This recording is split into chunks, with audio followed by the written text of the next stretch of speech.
On today's episode, I've got with me Simon Benham. How you doing, Simon? I'm doing really well, thank you. Yeah, wonderful to connect with you again. Absolutely. It's been a while. We met during my days at Mosaic, and you would come out to LA. You would have some of our team come out to you. You're a pastor there in England, Kerith Yeah. Church. Tell us about your ministry there in the UK. Yeah, so I am pastor of a church in the south of England. We're a multi-site church. So we were first started in 1880, so originally a Baptist church. Wow.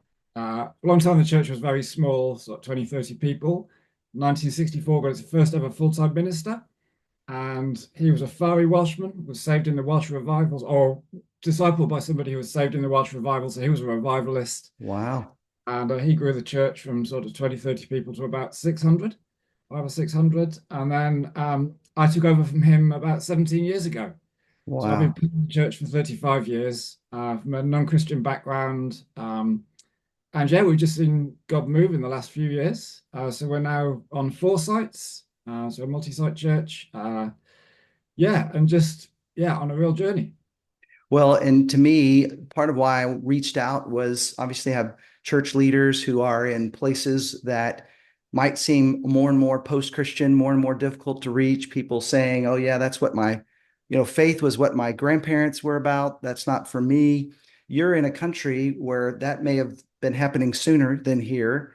Yeah. I don't think there are very many churches that have multiple sites in England. Talk about that journey of growth. You're saying God is doing some good things. I would love to hear some of what God has been up to. Yeah, I think when I first took over leading the church, I felt like God said, don't have a strategy. So don't have like a 5 year plan or a 10-year plan. Worry about culture. And actually, I picked up on something that Owen just had as a passing phrase. He talked about the church or the culture of Jesus being like a peach. And this sense that, the culture of the Pharisees was like a coconut. It was hard to get into, but then once you got into it, there wasn't much about it. But the culture of Jesus was like a peach. And we've developed that. I wrote a book, The Peach and the Coconut, I which was remember. Yeah. just building around that whole metaphor of what is this, to build a culture where people can belong before they believe, and then in believing they then work out, their behavior. And really we've focused probably on that for the last 16 or 17 years. What does it look like? And I felt God say, like, if you focus on the culture, if you get the culture right, you won't be able to stop it growing. Wow. And we've really done that. We've never really had a plan. We've always just been, what's the next thing that God is calling us to do? But yeah, and that cultural sense has grown over the last few years in terms of, we've interacted quite a lot with Pete Scazzaro, and a lot of his emotionally healthy stuff has become a big part of our language. We're part of a group called 24/7 Prayer. So real rediscovery of, some old pathways in terms of meditation, silence, solitude, lament, particularly as Mm. a way of pressing into what, God has done. So we still be evangelical charismatic, which would be the sort of box that we would be in. I think charismatic in the UK is probably slightly less crazy than it might be in a US context. We'd be fairly mainstream in terms of, British church culture. But yeah, I think that real focus on some of the cultural elements that we want to have as a church, rather than, Yeah. yeah, would I, be I a I great. want to dive into that a little bit more because my assumption and my experience says that when you're trying to focus on a healthy culture and infuse into your culture the things you feel are on God's heart, that means you're also saying no to some things. What are some ways you've moved towards this healthy culture that can't seem to stop growing? And what are some of the things you've said no to along the way? How would you help a leader who's trying to move towards a peach style instead of a coconut? Yeah, I think I mean one of the things is just focusing on what's important. And I think particularly post-COVID, we really felt like COVID was a wake-up call in terms of, what are we learning out of what God is doing in this season? One of the metaphors that we've developed over the last few years is that we want to focus on plumb lines, not measuring tapes. Okay. There's that wonderful verse in the Old Testament when they're rebuilding the temple. It's been demolished and they've been in exile and they come back. And this guy Zerubbabel turns up, and there's this line that the people cheered when they saw the plumb line in the hands of Zerubbabel. And often we think in terms of like measuring tapes, in terms of measuring tapes tell you how big something is, and we think about numbers or we think about budgets or we think about, those sorts of measures of like how successful we are. And a plumb line tells you something very different. A plumb line tells you like how vertical a wall is and how true it is. And the reality is, once a wall stops being true, you can't build it any higher. You can't Mm, take a wall which is out of true and put it back into true by just giving it a shove. It doesn't work that way. Actually, you have mm, to deconstruct the wall and start again. And I think, focusing on our measures for success, not necessarily being, numeric in terms of people, in terms, attendance on a Sunday, more of a focus on, actually, are we discipling people? Are we making people who look like Jesus? Are we building a depth of relationship and community amongst us? How do we have integrity? One of the big issues we suffered in the UK over the last few years is the integrity of leaders.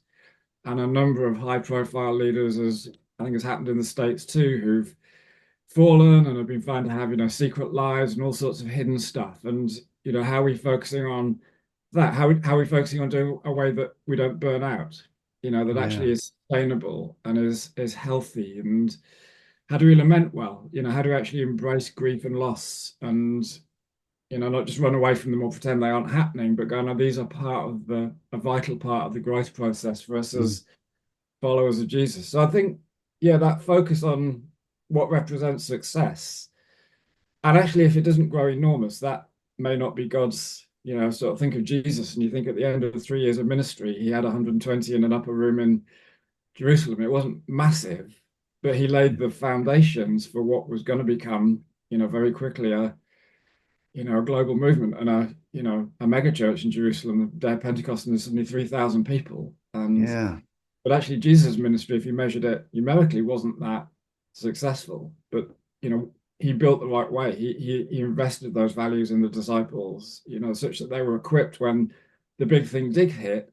It didn't derail them. They didn't suddenly become full of themselves. They had a humility. They had a sense of like, actually, this is a move of God. This isn't something that we've produced, and they had it within themselves to actually contain, to be able to curate what God was doing. Mm, Yeah, so I think that plumb line, that how do we measure success? And I think, too often, you go to conferences, don't they? And the people who speak at the conferences are the people with the biggest churches. And, you hear that people introduced as the fastest growing church. And I just tend to roll my eyes at that now and go, I know, I think, often the really exciting stuff that God is doing is actually often on the fringes, yeah. in the hidden places. And it's not actually happening in, the developed world, it's happening in the developing world. So that would Yes. be there's a lot in that, but I love it. Well, let me ask you, for someone who does not know Jesus, how would and they live in your area, like how have you seen folks come to faith? Like what is making disciples when it comes to helping that non-believer find Jesus? What does that look like through the people in your church? And then of course I want to hear, once someone comes to faith, how are they growing? What are some of the intentional ways your people are reaching out and making disciples? I think we see a lot of people come to faith through our justice ministries. So we do, I think often when people come to faith in our context is when they hit a crisis. It's when Mm, they're at rock bottom. Actually, people who are just trundling along quite nicely and everything seems okay. Often, they're not asking those questions, but it's, when people lose a job and suddenly need to visit our food bank, or, mm, someone close to them dies and we're taking a funeral for them. And mm, they hit those crisis moments. mm, I think we would observe more and more that they're the moments where people are open to a conversation where they realize, actually this life isn't all that it's cracked up to be. And so I think we would see a lot of people to come into faith through those avenues. And I think as one of the keys for us as we do those justice things is always being willing to talk about Jesus in those spaces.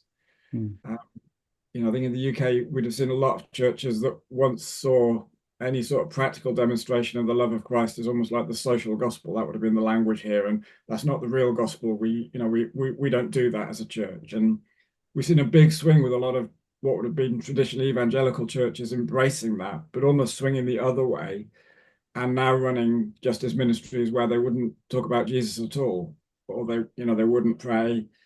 And I think sitting in that, the tension of that spot where we're practically demonstrating the love of Jesus, but also willing to, in a very, hopefully nuanced way, talk about Jesus as well and often pray for people and invite people Mm, into that space. mm, Yeah, we have an amazing debt counselling service, which we partner with an organisation in the UK called Christians Against Poverty. And one of the things that they do is, they'll go out and visit someone who's in debt. And at the end of the visit, one of the things that they have to do is to offer to pray for those people. mm, We could probably, we've run our centre for 15 years now. You could probably count on the fingers of probably two hands the number of people who said no to that offer.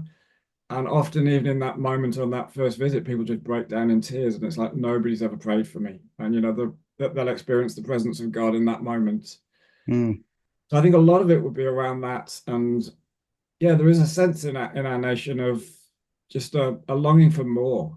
That actually, things aren't getting better, and actually more money or more whatever, is not bringing people the things that they long for.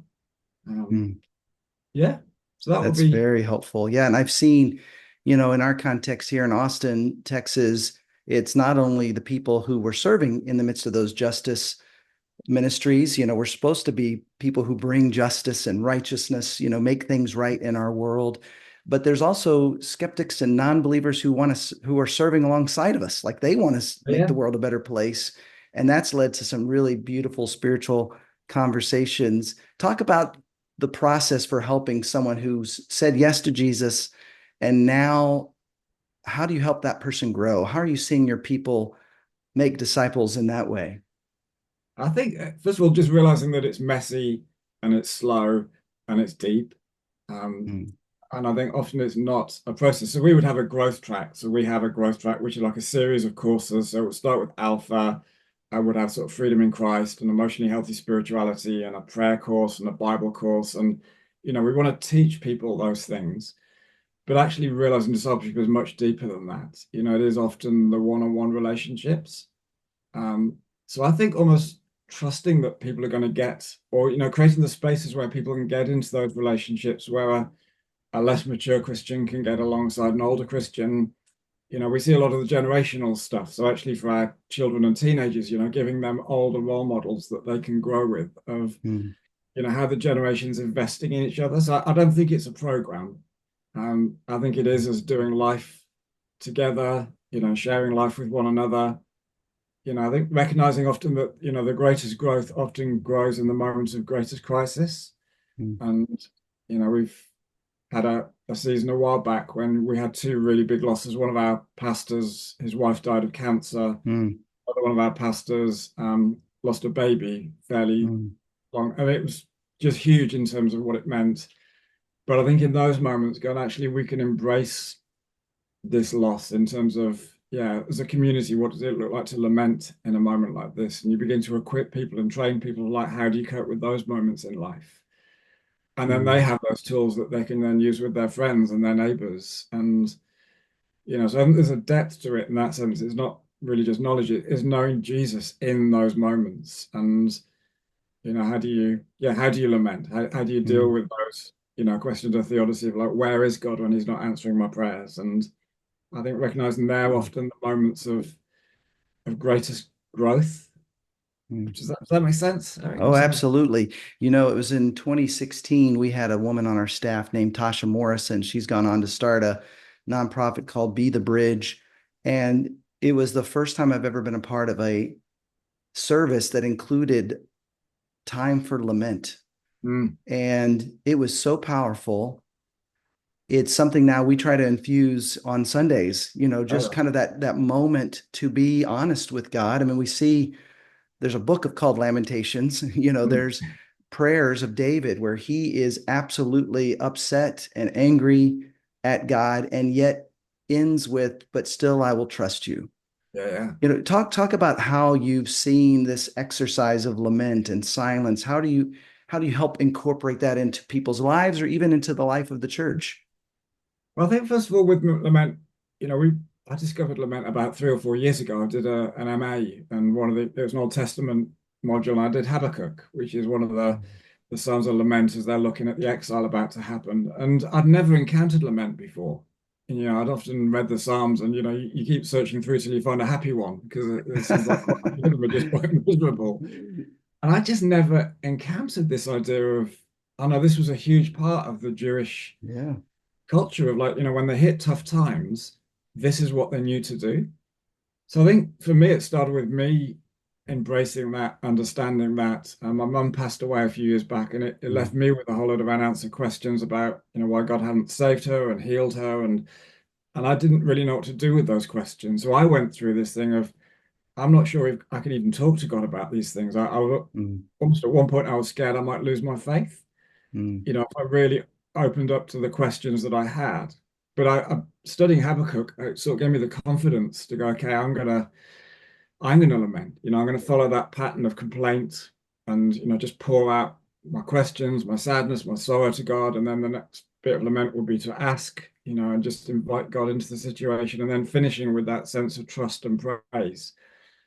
But actually discovering that that trust and praise isn't something you work up at the end. No, somehow going through those first two steps builds that in you, and you just begin to realize there's a trust growing in you and a confidence in God, even in the midst of the mystery. And so I think starting to teach that, is modeling it, on our Sundays. So when we had these two, deaths amongst our staff team, leading people through lament. I think, when we take things like funerals, often, Mm, I don't know about your context, we often rush into, but there was Jesus in heaven now. And mhm. isn't that brilliant? Hey, but we're all deeply sad that they're no longer with Yeah. us. It's Yeah. that pause, we don't grieve as those who have no hope, but we grieve. We grieve We do deeply. grieve. That's right. I had someone say recently, it's interesting now, we don't, old English churches will be surrounded by a graveyard. Mm, So every time you walk to church, you're faced with death. And now we mm. put graveyards like they're hidden away out of town. Right. We just don't have that embracing of the reality of death. So I think, yeah, talking about it, I think for leaders just being aware of it as a process, just recognizing how full the Bible is of lament. Yeah. So well said. I think there is a level of you can fully live when you are aware this is not forever, you know. Ah, And I appreciate so much what you continue to write. It's available at Kerith, KERITH.church/Simon Benham's blog. That's BENHAMS. What would you say to church leaders who maybe are discouraged? Maybe they're experiencing something similar to what you described. Your church used to be, just kind of years of staying the same. What encouragement would you have for church leaders out there that to press forward? I think first of all, just welcome to the club. It Yeah, is. sure. I think leading a church is really hard, and yeah, I would want to stand with you and go, well done, for Mm, what you're doing. You don't know how lives are being impacted by what you're doing, even when it seems hard and it seems like nothing is happening. Um, I would honestly say, I mean, it sounds like a cliche, but just the closer you are to Christ, everything that you do as a church leader needs to flow out of your relationship with Jesus. mhm. And and that, I think the danger for us is that we spend our whole lives, answering emails and, dealing with the administration stuff and worrying about finances. And I think, to explore and discover a deeper spirituality. I think we're discovering lots of those practices of meditation and pilgrimage. I Mm. started doing pilgrimages, while I'll go for a 4 or 5 day walk. And, England's full of these old pilgrims trails that people are rediscovering. So, Canterbury and all sorts of places. And doing those things that get you out of the normal, the rut. Tomorrow I'm going off to a 3 day camp called Wildfires, which is with 24/7 prayer. And we've got 3 days away, and, just a whole load of about 3,500 of us there. And to be in that sort of environment where you're just around really good people, you're taking yourself out of the normal context. So I think my encouragement would be get outside of just sat at your desk, looking at the four walls, whatever that is for you. For me, it's getting into nature. It's, be by the sea or by a lake or by a mountain. And I think, yeah, get yourself alone with Jesus and be That's good. replenished by him.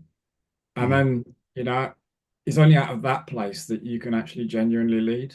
Until you're full, you're not in any place to bring anything to anybody else. Yeah, that's Yeah. well said. Simon, thanks for your great work. Really grateful for you, Oh, and God bless. Keep up the amazing things. thank you. Privileged to be with you.